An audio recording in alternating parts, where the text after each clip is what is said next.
Hello guys, how are you? Hope you all are doing well. Today I'm back with one of the most interesting video. In this video tutorial guys, we will learn how to fix if the installed games is not showing on the app section on your Samsung Galaxy phones.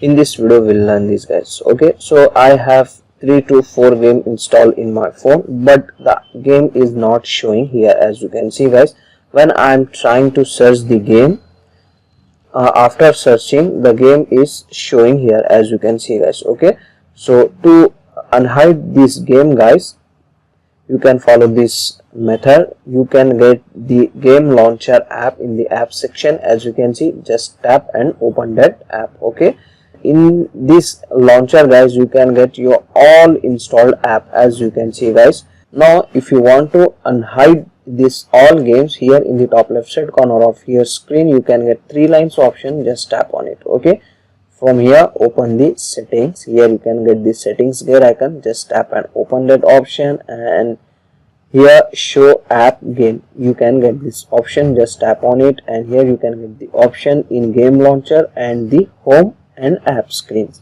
You need to select this option and click on apply. That's it. Okay, now go to your app section, and then here you can get your all installed games on this, on your Samsung Galaxy phone, as you can see guys. Okay, so this is the easy and simple method to unhide your all games on your Samsung phone. So that's it for today guys, the short and simple video. Hope you enjoy this. If you enjoy, please guys like, share and subscribe to our channel. Thank you very much.